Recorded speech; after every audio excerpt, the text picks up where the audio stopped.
అంతటి నమ్మివేసి నీ అప్పు తీర్చుకొని మిగిలిన దాంతో నీవు నీ కుటుంబం పోషించబడమన్నాడు. పోషించగలిగిన దేవుడు ఎవరు? అందుకని ఒక పాట రాశాను నేను.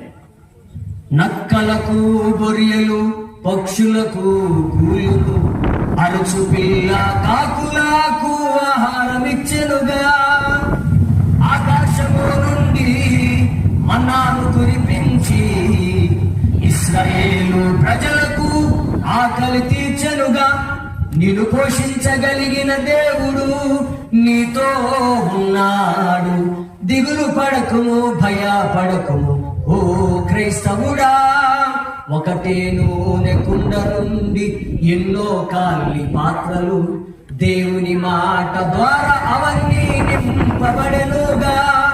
రొట్టె మాంసమును కాకోలములాచే ఏలియా యొద్దకు దేవుడు పంపించెనుగా. నిన్ను పోషించగలిగిన దేవుడు, నిన్ను ప్రేమించే దేవుడు నిన్ను